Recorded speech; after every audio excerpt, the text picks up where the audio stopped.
When Bill Ford became chairman of the company, he's Henry Ford's great-great-grandson, and he asked the question, what is the 21st century version of the Model T? And I was part of the team that was picked to work on the answer to that question, and after a couple of years we designed a seriously cool car, only to realize that the answer was not a car. The challenge we have is we have a lot of people who are trying to move in very tight spaces. And we call this a design gap in mobility. There's clearly a gap because the fact that we can make these incredible cars that are completely useless to most of the urban population around the planet is indicative that we've got something else that we need to do, because otherwise it's chaos. The future of mobility, and most of the industry and a lot of other companies have decided this is what it is. It's ACES, autonomous, connected, electric, and shared. Autonomous vehicles are going to be delivering all kinds of things, and understanding what's important to people as they engage with the vehicle makes a difference. We talk about connected vehicles, which are a requirement for autonomous vehicles. First, you have to be connected. Cellular vehicle to everything. The idea is a connected car is not just connected to one thing, it is connected to as many things as possible.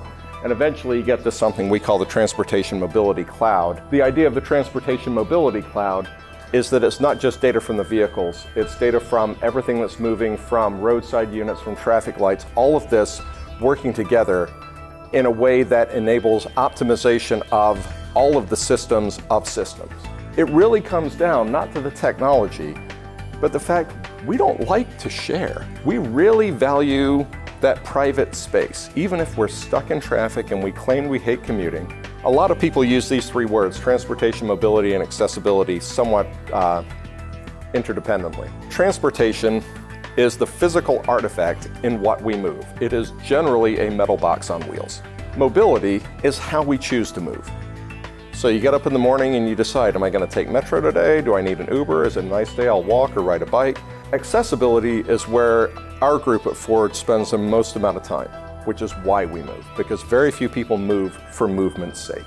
We need to engage in scenarios that enable people to thrive and flourish, and from creating that value, we should be able to derive profit. But if we go in with a profit motive to start with, we are highly likely to fail. If you hear people talking about autonomous vehicle service being available point-to-point service for everyone who wants it, it's physically not possible.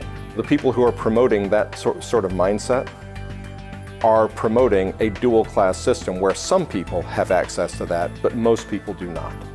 And if we do that, then I would say we have failed. It's not ACES, it's ACCESS. It's all-inclusive, community-based, cost-conscious, equitable, sustainable system. If we don't think about access and the reasons why people move first, then we are highly likely to come up with solutions that we really, really don't like later on.